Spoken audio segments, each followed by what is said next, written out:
not sure where I am on the page, but I'm looking for that. And I'll be doing a speech.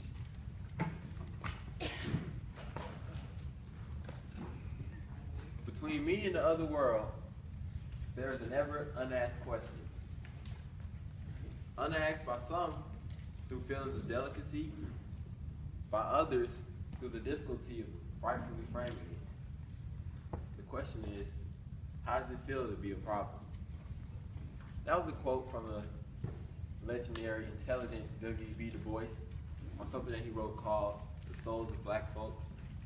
And I brought up that quote because as it pertains to me and my subject, I'll be talking to you on colorblindness, which is a post-racial ideology or belief, and what that means as far as the implications of it as far as our modern world today. Some examples of colorblind ideology that you may hear in everyday life. It's 2014. Let it go. We got a black president.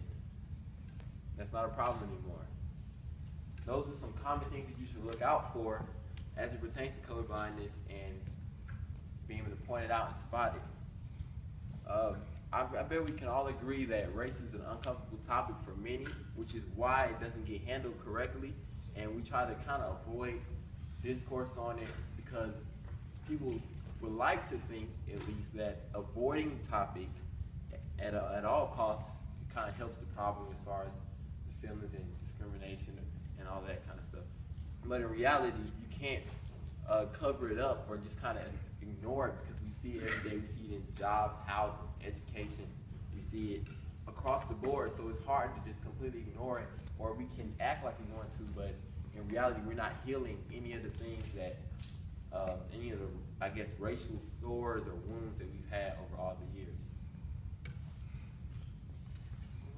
The main problem with colorblind racial ideology is it kind of takes away the unique perspective that many people of color would have through the experiences of oppression, marginalization, all of that. It takes away those experiences. So, for example, in my case, being a black male in America, for you to say we should kind of all just kind of ignore it, it doesn't matter, or take that away, it kind of takes away my perspective because through me being a black male, I have experiences which I can tell and kind of attest to oppression and things of that sort. That colorblind thing only works well for some people, and that's the people who haven't really been oppressed, because it allows them to kind of ignore the subject of race and get away from it. It's like an escape, it's like a way out. When you see me, this is another problem with colorblindness. When you see me, I like you to see all those before me. I like you to see Malcolm X, even all the way back, Egyptian kings, Ramses the Great. I like you to see that in me. I like you to see President Obama in me, because all of those people make up me. All the people before me, they all are a part of me. Now you can choose to believe that they're not, or that they have nothing to do with it, but really, yes, we're all just a color, but it's deeper than that. We live with each other, we grow around each other. It's deeper than that. So things are grouped off in a sense. How we choose to deal with those groups is on us.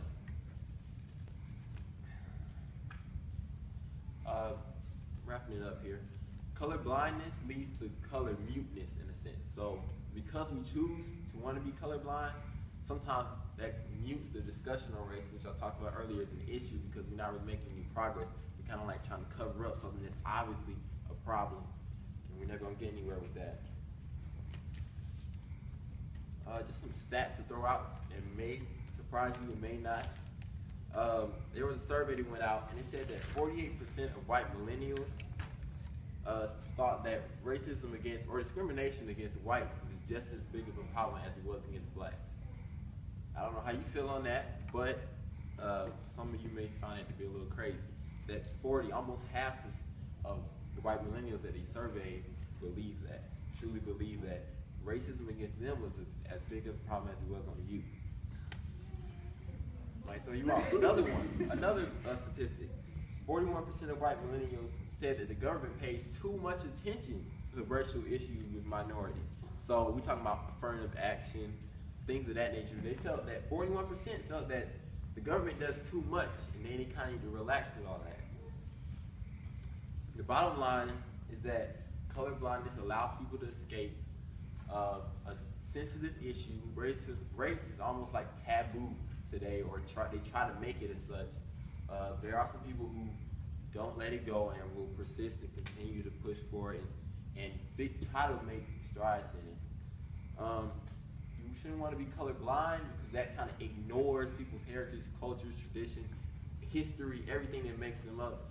But be colorful in a sense because we all come from some type of makeup, we all come from some history, and if we all recognize that and come together, then we'll have a better world. And if I can recognize that you're different from me, and accept that and see how we can apply that to our today world, that's when we start making progress. Not ignoring the fact that I am a black male or she is a Native American girl, or ignoring it, or trying to act like it doesn't exist, like we're all the same color, the same history, same background. It doesn't work. Thank you.